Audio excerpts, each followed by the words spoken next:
Hi, good afternoon. Welcome to the marketplace. Coming up, cedi sustained depreciation over past weeks slowed significantly as market responds to improved dollar support from the Bank of Ghana. Also coming up, newly appointed Finance Minister Mohamed Amin Adam has been assuring the IMF program is on track. Ahead, we'll discuss how the shake-up at the Finance Ministry could impact on debt restructuring talks with commercial creditors. Plus, Cabinet reviews tax exemptions law barely a year after its implementation. Tax exemptions bill, yes, it came into effect in September when the president assented to it. Yes, but we are coming up with a few amendments to the tax exemptions bill, and we hope that our colleagues will support this, us to make this happen. My name is Daryl. Kwawu. Thanks for being with us. Details coming up.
And thanks for staying with us, everyone. First up, the cedi's sustained depreciation against the US dollar appears to be slowing down significantly over the past 3 working days. Some banks are linking the development to improved dollar supply by the Bank of Ghana. Here's George Affe. Based on the current updates and reports from some of the commercial banks, the fortunes of the Ghana cedi appears to be witnessing some turnaround. That marginal depreciation recorded almost every day from last month appears to be halting, at least based on what we've witnessed over the past 3 working days. Some of the commercial banks are attributing this turnaround to improved dollar supply, which is helping deal with the current pressure on the Ghana cedi. The Bank of Ghana, for instance, has increased the dollar support to the commercial banks from under $5 million to more than $15 million. Some players believe that this has gone a long way to deal with the current pressure on the Ghana cedi. The Bank of Ghana yesterday was on the market to sell $20 million to the bulk oil distribution companies to aid imports of finished petroleum products. The central bank quoted 12 Ghana cedis, 48 pesos as the price for each dollar that is planning to sell to these importers. The coming days will indeed be interesting, as it will help us understand whether this intervention is sustainable and how that will go a long way to help in stabilizing the Ghana cedi, especially in the first quarter of this year. Associate Professor of Finance at the Andrews University, Professor Williams Pepper, joins us from the U.S. to discuss this and other issues developing this week. Good to have you, Prof. So we started this week with concerns about the performance of the cedi following a surge in dollar demand. Now we are getting indication of a slowdown in the rate of depreciation against the U.S. dollar after the Bank of Ghana boosted dollar supply. We are also hearing the central bank has moved to strictly enforce rules and regulations covering trade in foreign currencies among financial institutions. Is that the best approach to tackling this challenge? Thank you, Daryl. So let me repeat that exchange rate is the price of every country's currency. And government must pay attention to it because it may destroy an economy. It can destroy an economy. So like what we have been seeing in Ghana, all the problems we have, 80% is coming from devaluation of the cedi. which is exchange rates. The government has the right to intervene when you see that the price tag for your exchange rate is not something that will support your economy. And that role is in the hands of the Bank of Ghana. The Bank of Ghana giving some forex into the market is really a good thing. And if you look at Ghana's history, the trend, normally between January to April, that is where we see the cedi being devalued very, very much. So, and we know the causes. The causes are that January to April is when goods that were imported for Christmas, that's when the payment become due, so most of there will be pressures. Also, companies who want to repatriate their dividends to their shareholders, and then also school fees payment and other trade payments. Right. So it becomes a major issue. And then if you want the central bank also intervention, this is very critical to help the economy to find its footing. All right. I spoke to an expert earlier this week who warned we may be ending the year at 15 cedis to the dollar because we are not tackling the real problem, which is our appetite for imports. Do you agree? I mean, so we know the economy of Ghana is changed from being agrarian to service industry. And the moment you move into service industry, you'll be relying on imports. So that is why we are seeing this kind of pressure. So we were hoping that the industrialization agenda could have realized something for the country, but it did not work out. So we will still be depending on imports, and this kind is going to be a little bit pressure. The offset is that probably the non-traditional exports may come in to help us. So government must traditionally focus on the non-traditional exports to support the economy. And that might be, for me, that to in the short term, this is something that can help stabilize the cedi issue. All right, switching topics, is the day after the big shake-up by the president removing Ken Ofori-Atta as finance minister. We are trying to gauge reaction from the investor community to this. The newly appointed Minister of Finance, Dr. Mohamed Amin Adam, has assured the International Monetary Fund and the business community that the fund program is on track. Now, those are his first comments we're hearing since the announcement of his nomination. How important is this assurance coming from him? To what extent would this boost investor sentiments? I mean, we know that the IMF program is what is steering the economy now. So whoever becomes the finance minister must assure IMF that we are going to ensure continuity of the program. And we know IMF program has brought in confidence into the Ghanaian market, stopped the depreciation of the cedi in December. So he must comment as he did to assure IMF and all other investors that yes, I'm going to follow strictly the program that we have as a country we have agreed to implement. And we're trying to negotiate with commercial creditors on debt restructuring. Do you think the changes made will send a positive signal to commercial creditors? How do you suppose they'll react to this? I don't see that there will be any change. Don't forget that he has always been with the finance minister in all these negotiations. They travel together, they meet the creditors together. So he knows what was being discussed in the room. So he coming in is not going to cause a major shake-up in the negotiation. Okay, and so Dr. Amin Adam has also been speaking about his focus as the new finance minister. You can read more on myjoyonline.com/business for our audience. He says it will be on pro-poor programs to ensure that the livelihood of people is improved, whilst businesses are sustainable. He adds that his ministry will move faster and implement the tax reliefs in the 2024 budget. What do you make of that? I mean, these are all the statements are in line with what we have in the IMF program. So I see no deviation. My major concern is the implementation of the tax reliefs. with the suspension of the 15% on electricity, I was thinking that the government will be very careful in granting these tax reliefs. We don't know the impact of granting these tax reliefs on the companies and also on the economy. But all that we know is that it may also reduce revenues for the government. So he must be very careful with the implementation on these tax reliefs because that is revenue that government is going to lose. Okay, Prof, a quick take on inflation resuming its upward trajectory, 23.5% in January. Will it be short-lived? I mean, we should expect the inflation figure to be moving up in the first quarter of the year. Prices are going to go up, with the sentiment of coming in from all the agitations in the economy may come to play. So in the first half of the year, especially non-traditional imports and also a little bit of the cedi devaluation, about that 2% or to 5% in January may cause a little bit of high inflation.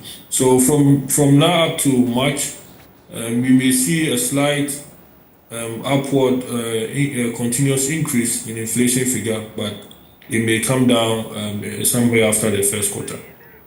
All right. Associate Professor of Finance at the Andrews University, Professor Williams-Wiprath, appreciate your time with us. Well, the Ghana Union of Traders Association says it expects the reshuffling of some ministers of state to impact the economy positively. President of the association, Dr. Joseph Obeng, expressed worry over the marginal increase in inflation rate. He says Ghana needs individuals who are capable of driving policies towards a positive direction. He spoke to Joy Business at a press conference for the third edition of the Agritech West Africa exhibition. West African exhibition, along with Food and Beverage Ghana and Food Park Tech Ghana, covers the entire value chain of agriculture industry with about 100 companies exhibiting from Ghana, India, Nigeria, among others, representing multiple product segments like agrochemicals, agriculture technology, irrigation, and food processing. Dr. Obeng called for a change in policy direction. It's not about the personalities involved. It's about how we drive the policies of the state to a success, to make impact to the people of Ghana. And so whoever is coming in, we welcome the person, and then we'll work with him as usual. But then we'll also engage with the new person also to see his policy. I know they are in the same government, so the policy might be the same, but it's about how to navigate it for the success of the consuming and then the business community. Programs manager at CropLife Ghana, Rashad Kadiri, called for some tax exemptions for some agro products. I think from what I have, they've done some investments which is considerable. And with agriculture, it is a value chain. Inputs, production, marketing, and all that. So with this value chain, you don't have to concentrate on one. Most of this financing goes into the marketing and then the exports. We need more financing at the input level and then the production level. The event will be held from the 19th to the 21st of March 2024 at the Accra International Conference Center. Now, Accra will become the 7th biggest economy in sub-Saharan Africa by 2050. That's according to Oxford Business Economics Africa's latest report on key issues shaping the long-term urban outlook in sub-Saharan Africa. The size of the city will be worth about $68 billion in the forecast period. Here's more. Accra placed 8th in sub-Saharan Africa in 2023 with the biggest economy. The size of the economy was estimated at about $25 billion. According to the report, rapid development and deepening urbanization of Accra will catapult it to the 7th position by 2050, one step better than 2025. The report continued that although sub-Saharan cities will see the fastest growth rate between 2024 and 2050, not one city in the region will enter into the Global 100 ranking for the size of the economy. There will, however, be some notable intra-regional variations. South Africa's Johannesburg is currently the largest city by gross domestic product, closely followed by Lagos. But Lagos will overtake Johannesburg by a significant margin in 2050, driven by sectors such as consumer and business services. The report added that despite rapid urbanization, sub-Saharan cities will lack a global economic presence. Now, Deputy Minister of Finance Abnor Sassari has hinted that government is working to make few amendments to the recently passed tax exemptions law. This is to ensure that key areas like agric imports enjoy some more exemption to support food production. Speaking to Joy Business, the Deputy Minister assured that the review will make the law more comprehensive. The tax exemptions bill, yes, came into effect in September when the President assented to it. Yes, but we are coming up with a few amendments to the tax exemptions bill, and we hope that our colleagues will support this, us to make this happen. Already, you know, Ghanaians used to complain a lot that we were giving out a lot of exemptions, but now it is backed by law. It is not discretionary, and so it is controlling the exemptions. But we want to make it tighter. We want to make it better after a year of implementation, and that is why we are coming back to Parliament. Yes, and we're going to give out some form of exemptions in the area of agric products to agric products to help boost food production and make food relatively cheaper, to also help drive down the inflation that we're talking about. Former Food and Agric Minister Dr. Ofori-Atta is recommending the reintroduction of the import restriction bill on food products to Parliament. He says many local farmers continue to be negatively impacted by the sale of imported food and farm products. He says reintroduction of the bill is the only means to empower farmers to be competitive. Dr. Ofori was speaking at the launch of the 70th anniversary of the Faculty of Agriculture at the Kwame Nkrumah University of Science and Technology. There's need for urgent attention on the issue of food imports. In 2021, the Ministry of Food and Agriculture estimated that on average, poultry farmers in Ghana produce chicken at a cost of 26 cedis per kilogram. At the same time, imported chicken was selling for 16 cedis per kilogram. This huge difference in prices put our local poultry farmers at a disadvantage in competing with their counterparts abroad. It is obvious that the chicken importers are landing their products in Ghana, heavily subsidized by the countries of origin. Many imported food items, including rice and palm oil, suffer the same fate as that of poultry.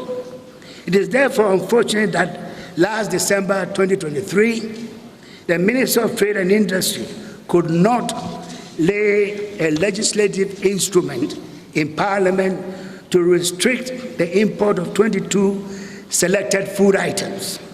12 of these imports were agricultural products which are cultivated by our farmers in Ghana. Our farmers are heavily disadvantaged under the current import regime. They desperately need a level playing field in order to compete effectively with their counterparts abroad. Our legislature to act as a matter of urgency to restrict these imports, which are being dumped on the Ghanaian markets against the interests of our farmers. In other news, the Social Security and National Insurance Trust SSNIT is targeting to rope in 250,000 informal sector players under the Self-Employed Enrollment Drive SSNIT Seed initiative by the end of the year. Now, Deputy Director General in charge of Finance and Administration, Michael Ado, says the scheme has already enrolled 60,000 people. He made the comments during the Public Education and Customer Appreciation Day in Kumasi to commemorate the Valentine's Day festivity. Here's more in this report.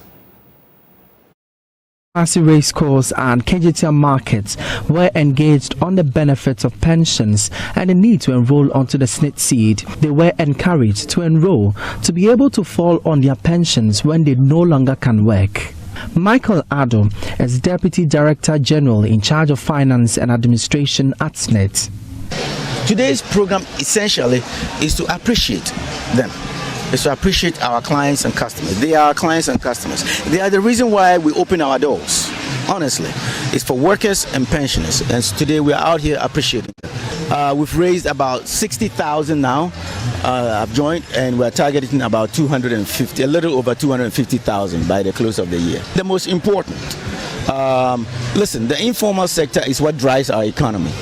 Therefore, the workers in there should also benefit from pensions. Indeed, the law says every worker is entitled to pension. So why are we leaving them out? That's why we're encouraging them to come in, join the SSNIT family, and also benefit from pension. They're entitled to that, and they must benefit from it. And that's why we're reaching out to that. And luckily, they are appreciating that.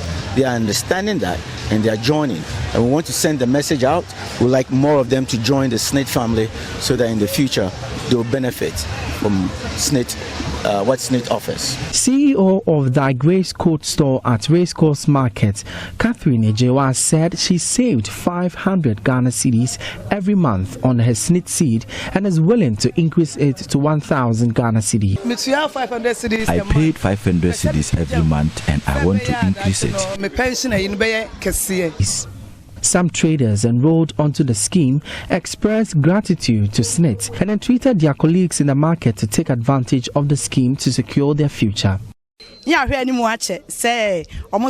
waited them for long and we were happy to see them for the first time in the market. So we encourage ourselves to take part in the enrollment which will help us in future. Let all be enrolled on SSNIT.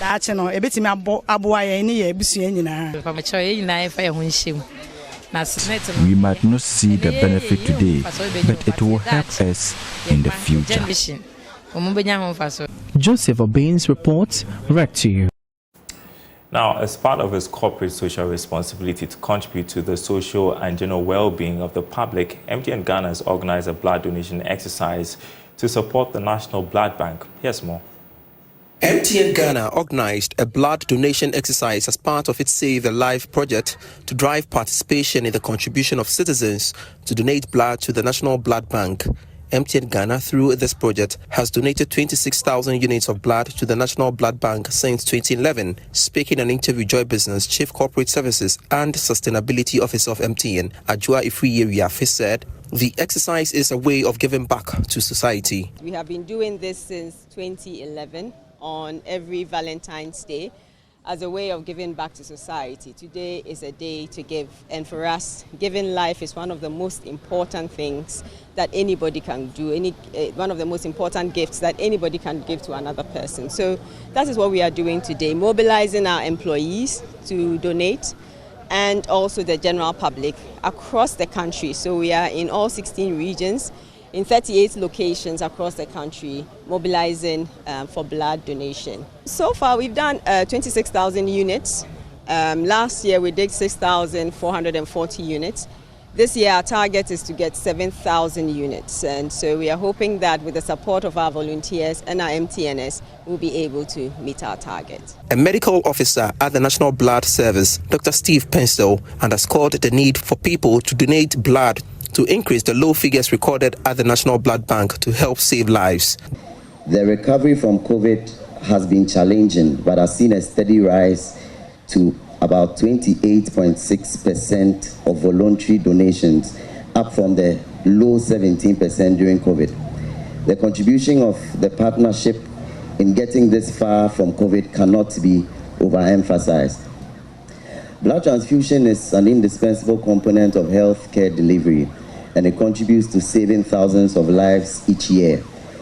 In emergency situations and routine healthcare situations, it dramatically increases life expectancy and the quality of life of patients. Donors were taken through various tests to ascertain their eligibility to donate blood. You're watching The Marketplace. Up next, your money tip on Money Lab. Hello, my name is Ohinewa Amwafo Asante, Head of Client Service with Enterprise Insurance. Welcome to Money Lab. In our last episode, we explained insurance. Today, we are looking at motor insurance.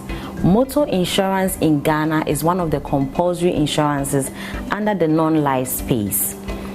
Every vehicle that has access to the public road is supposed or mandated to take a motor insurance policy. There are three main types of motor insurance policy. However, the compulsory one is a third-party motor insurance policy, which is mandated under the Third Party Act of 1958. So the third-party motor insurance takes care of liabilities which occur in the event of an accident. These liabilities could be in the form of bodily injury, property damage, or even death. Thank you for joining us for this episode. See you next time. Bye. All right, and that's Money Lab episode 4 today. We want to show you what is trending on our website, myjoyonline.com/business. You have that story on the finance minister, Dr. Mohammed Amin Adam, essentially talking about what he plans to do. Important because he's been talking about the IMF program, says that the government remains on track with that. That is news that investors want to hear at this point. He's also been talking about pro-poor programs to sort of sustain the livelihoods of the public, and also about implementing tax reliefs announced in the 2024 budget. Also, 15% tariff increase was needed to save our business. That's according to the MTN Ghana CEO, Salom Adadivo. There is an exclusive with him tonight on PM Express Business Edition at 9 on this channel. You don't want to miss it. That's the marketplace. My name is Daryl. Thanks for watching. We will be back same time tomorrow.